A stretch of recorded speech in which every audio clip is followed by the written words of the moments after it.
All right, hello everyone, and welcome to today's Gems of War video. This video I have for you my scouting report for Merlantis week, beginning on August 12th, 2024. You can see Merlantis is kind of right over on the western edge of the map, kind of in the middle of the water. And if you know Merlantis, then you kind of know why. And in the underworld, you can find the Sea of Sorrow, also kind of in the middle of the water on the left-hand side. So let's go ahead and talk about Merlantis and the Sea of Sorrow. So Merlantis is an ice life kingdom. The trade stone that's available there is the Arcane Swamp trade stone, which is also available in Mogram Woods and Valpatia. They'll be adding two new troops to Merlantis during this week, which will bring Merlantis' maximum of power from 25 to 27. The hero class Tidecaller, which is the only merfolk class in the game, is decent. It's not as strong a blue mana class as Corsair, but still reasonably good, and good if you want to keep your synergy with Merlantis and merfolk. The Sea of Sorrow, the restriction is blue or brown. The troops and the weapon are all very much collectible. You can get them if you want, and you can pass on them if you want. You really only need the troops until you get ready to do your pure faction runs. So let's take a quick look at the troops. This is a pretty straightforward kingdom when it comes to troops, because right now everything is available either in the chest drop table, including all three mythics, or in the Sea of Sorrow portal. And when Merlantis week begins, there will be one more troop that will be added to the chest drop table, and the other one is going to be a Pathfinder. Yeah, I said Pathfinder, so you know what we're going to be talking about a little bit later. Will be in the event shop. So let's go ahead and talk about the core 4 and 4 more for Merlantis. So the core 4, as usual, is the Trials team. It's a little bit of a difficult team. I did have trouble with this one getting through initially.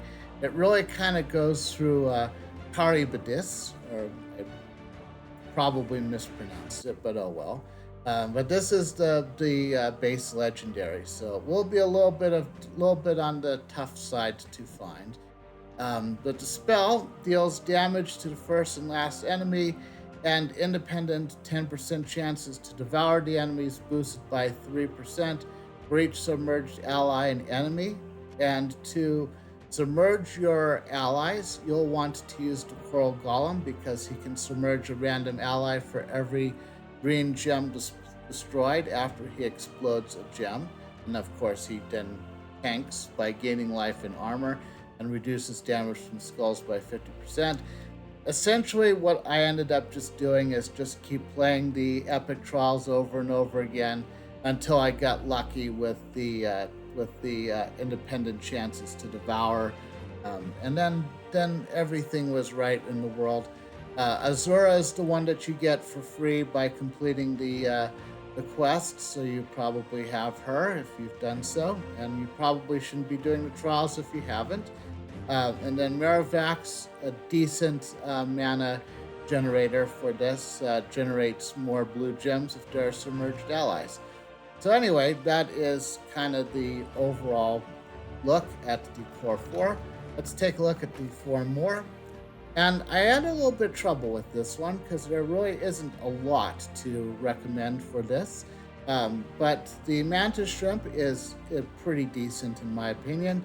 Does true damage to one enemy and knocks them to last position, and then submerges, and then also starts the battle with 50% mana. So you have a decent chance of getting that spell to cast. And if it does wreak havoc with the other side as far as their team alignment, then all the better. Namu is one of those ones that has this type of spell: transforms yellow to skulls, red to purple, and silences the 2 strongest enemies. This troop can be particularly annoying to deal with when she is on the other side. And she also steals 4 life from the first enemy when matching green gems, which is roughly the same as true damage, except that life is added to her. And she is a base legendary, and as is Triton. And Triton is the troop that gives all merfolk allies a 50% mana start, and that is the best reason to pick him up.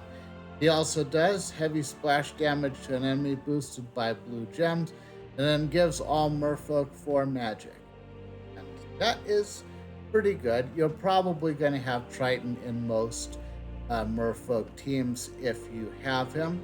And then as far as the recommended mythic to look for in the Soul Forge, it pretty much has got to be Aquaticus. Aquaticus does light splash damage to 3 random enemies, explodes half the blue gems on the board. So she does a decent amount of splash damage, but getting that extra mana generation it makes it all the better. Plus, she submerges all allies when matching 4 or more gems. What's not to like? Unless Captain Macaw's on the other side, what's not to like? But Pycea is pretty decent as well. So if you get this one, they're probably feeling pretty good. Particularly at that, give 4 attack to all blue allies when matching blue gems. Excuse me for a second. But anyway, let's go ahead to the weapons. Now, because Merlantis isn't quite at that level where you need to get to where you're going to be going for power 30, just getting 8 weapons is probably going to be just fine, and just kind of shoot for getting power 20. And then we can worry about power 30 later on. Of the ones that you want to keep an eye out for, keep in mind Writhing Staff is going to be the one that's available on Tuesday as part of the Faction Assault. Again, very collectible, so if you pass on it, you're pretty much okay to do so. 3 Graves is one that you should get if you don't already have it. Iron Wave, another good one to pick up, as is Amber Partisan. Just make sure that those 3 are in your 8, and you're probably good enough to go. The 3 Sisters is the class weapon, does heavy splash damage to an enemy, boosted by all blue allies and enemies, and if an enemy dies, gives 3 magic to all allies and submerges them. Decent weapon, in my opinion. You probably won't use it too much because some of the doomed weapons will outclass it, but it will probably be a decent option for Underinspire if you don't already have it. As far as the Doomed and Curse Breaker weapons, you do have a Curse Breaker, the yellow Curse Breaker weapon that you can craft from Soul Forge at any time you want.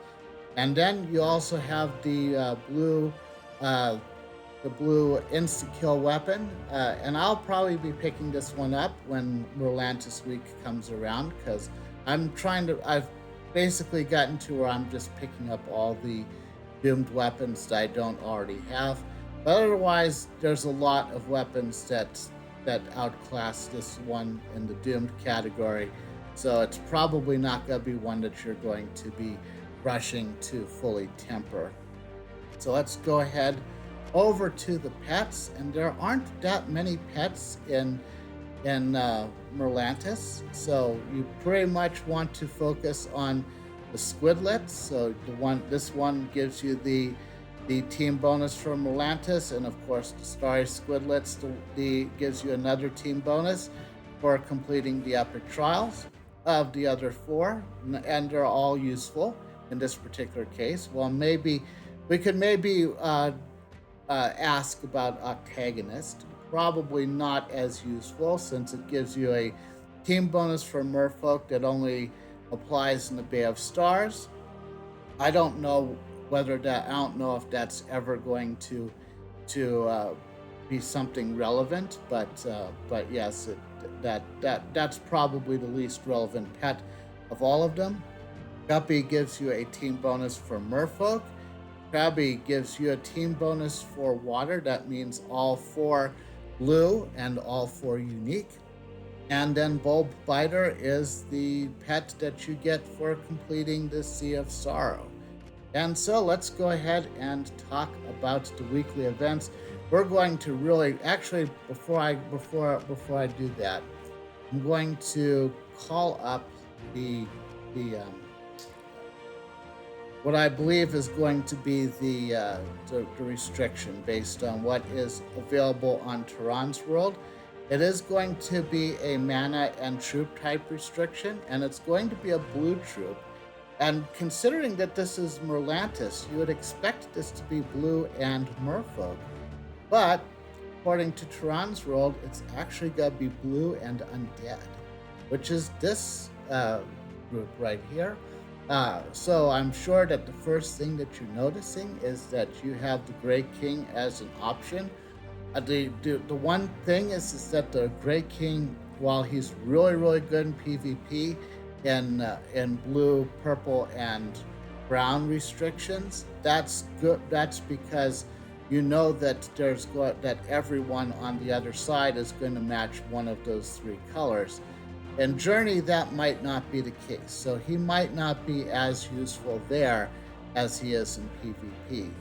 But the one I think that if you don't already have her, and I do think I recommended her several weeks ago, is to go pick up Lady Mirana from Crypt Keepers if you don't already have her, and you might even want to go so far as to pick her up enough times to get her to Mythic.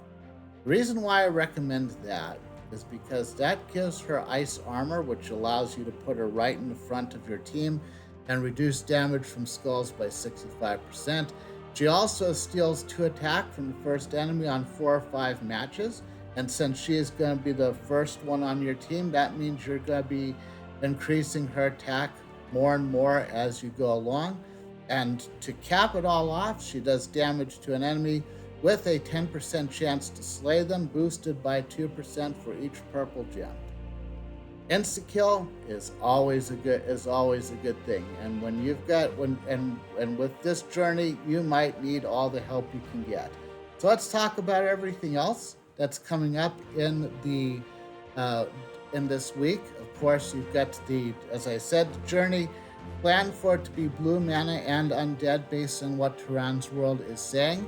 Now, I have kind of gone a little bit in a different direction than what Tehran's world's saying, because Tehran's world's saying that we're going to get the Claw Lock for the second week in a row.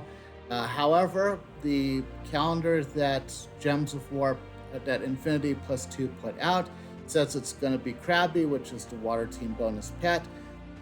Given that there's a discrepancy between the two, I'll point them both out. However, Krabby is the more likely, based on that would not make sense for Clawlock to be run twice, and overall that is the source. Tehran's world is kind of the next best. As for the Tide Color class trial, it's pretty much straightforward. You're going to use a blue DPS weapon with the 3 troops that you see right there. If you're missing one, they are all ultra rares, so you probably have all 3 of them. But if you're missing one of them, just duplicate one of the others and you're going to be good to go. The weekend event is going to be the bounty event, and we're going to be getting a bounty hunter from Suncrest. That is going to bring Suncrest's maximum power from 29 to 30, which means that you'll be able to complete Suncrest, but you would need that mythic that's available in PvP for an ungodly number of gold marks. So I would say you're probably looking at Suncrest coming around for a Kingdom of the Week before it's realistic to bring Suncrest to power 30. But if you got that troop from PvP, then more power to you. And one last thing that was not in my slides is keep in mind that Merlantis week will be the final week of the campaign. So basically, make sure that you've gotten all of your tasks completed, particularly if you purchased one of the epic passes. So anyway, with that, I'm going to leave it here. If you enjoyed this video, please consider leaving it a like, subscribe to his channel, and/or follow me on Twitch if you'd like to see more of my content. And in the comments below, let me know what you think of Merlantis Week. And if you're one of those video game companies out there, it's time to level up the contract. And with that, I'll see you in the next video.